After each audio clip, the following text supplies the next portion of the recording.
रहे, सजग रहे अभियान। विधायक जीतू पटवारी के बोल, राऊ विधानसभा मेरा परिवार, तो दलितों के साथ अन्याय क्यों? ना रोड ना पानी, बस पार्षदों की मनमानी। जी हाँ, वार्ड क्रमांक 75 और 77 के पार्षदों की कहानी कुछ ऐसी ही है। दोनों वार्डों के पार्षदों के बीच भावना नगर की जनता सालों से फंसी हुई है। ना काम होता है और ना ही पार्षद आते हैं। मुंह दिखाई सिर्फ वोट लेने के वक्त ही होती है, उसके बाद पार्षद फरार से हो जाते हैं।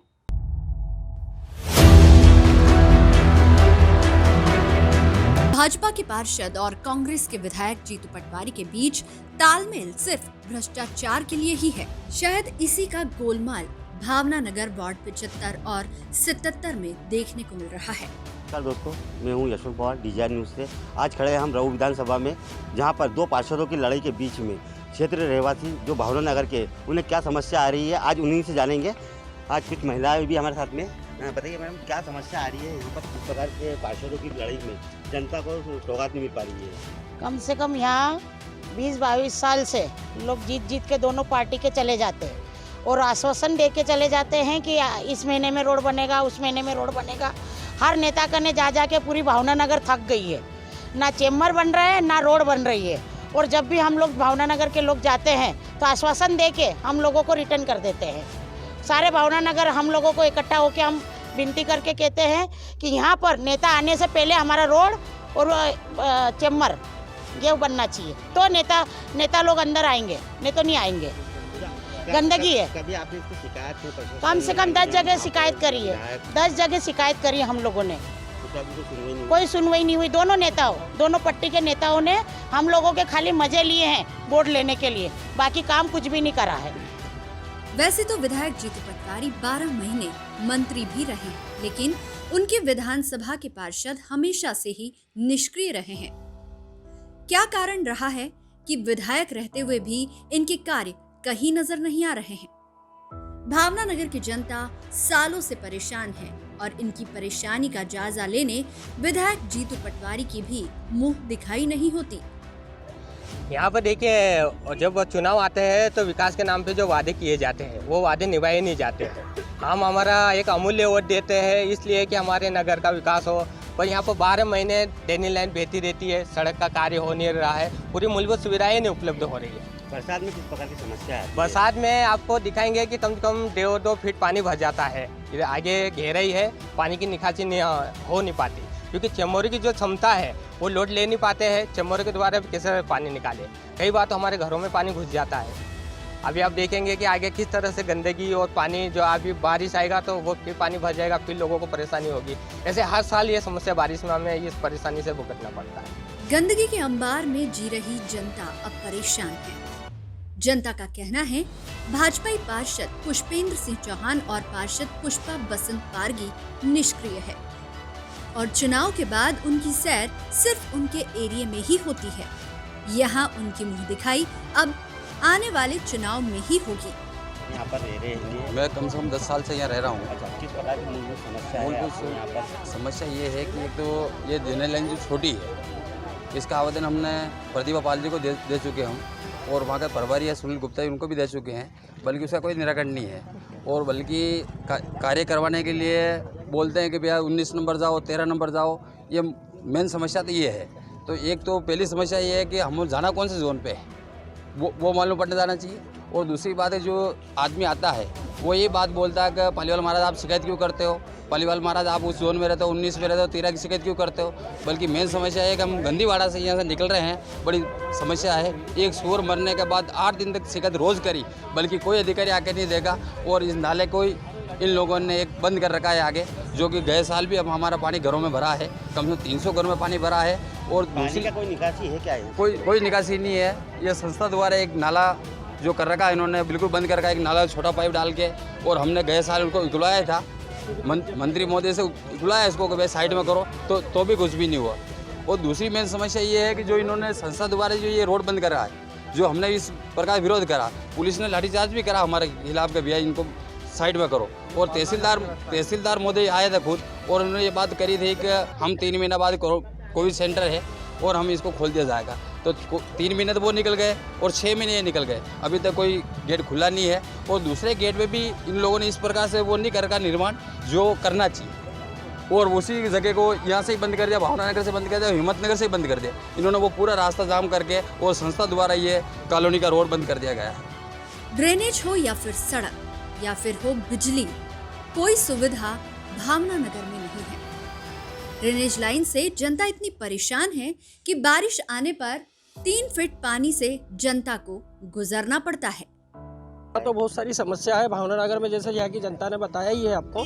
इसके अलावा यहाँ की जो कुछ संस्था है उन्होंने क्या है कि बड़े बड़े झाड़ लगा रखे हैं आसपास, बांस के बड़े बड़े, जिससे के माध्यम से क्या सांप है ना वो ऊपर चढ़ जाते हैं और घरों में आ जाते हैं, तो इसलिए जान का भी खतरा है। तो इस चीज़ से भी शासन और प्रशासन को इस चीज़ से भी ये अवगत कराना चाहता हूँ कि वो इस चीज़ पे जरूर ध्यान दें। आखिर दलितों के साथ अन्याय क्यों? ये स्वाभाविक बात है।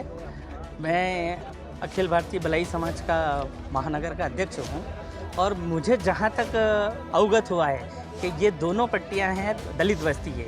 यहाँ पर 95% की आबादी दलित समाज के लोग निवास करते हैं, तो कहीं ना कहीं ऐसा लगता है कि दलितों के साथ भेदभाव हो रहा है। चूँकि आप जानते हैं कि 2 पार्षदों के बीच की लड़ाई, एक विधायकों के बीच की लड़ाई, इससे समाज जन का नुकसान हो रहा है।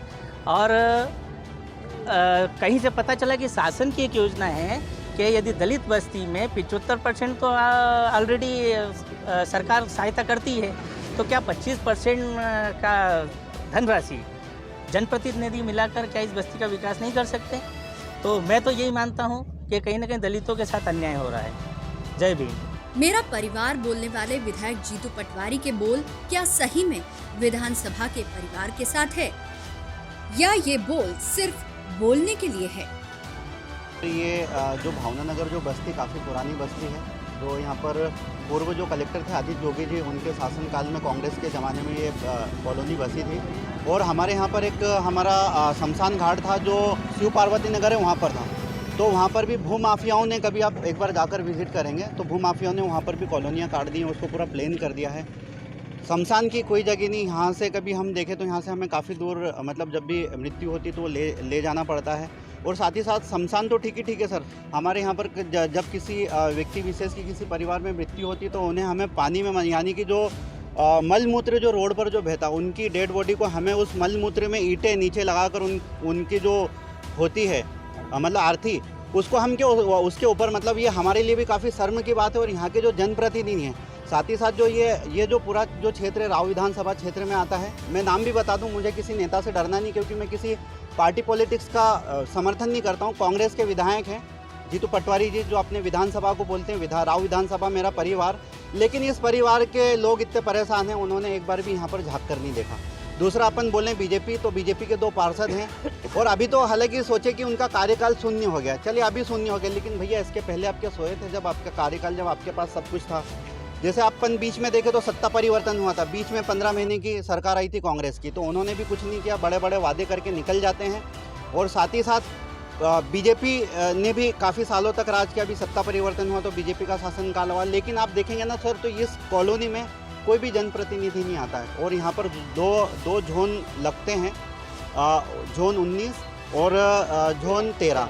कभी इस झोन पर जाओ तो वो बोलता है कि भैया मैं नहीं करूँगा, उस झोन पर जाओ तो मैं नहीं करूँगा, तो फिर हम जाएं कहाँ? और यहाँ पर 90% दलित समुदाय के लोग रहते हैं, भलाई समाज के लोग रहते हैं।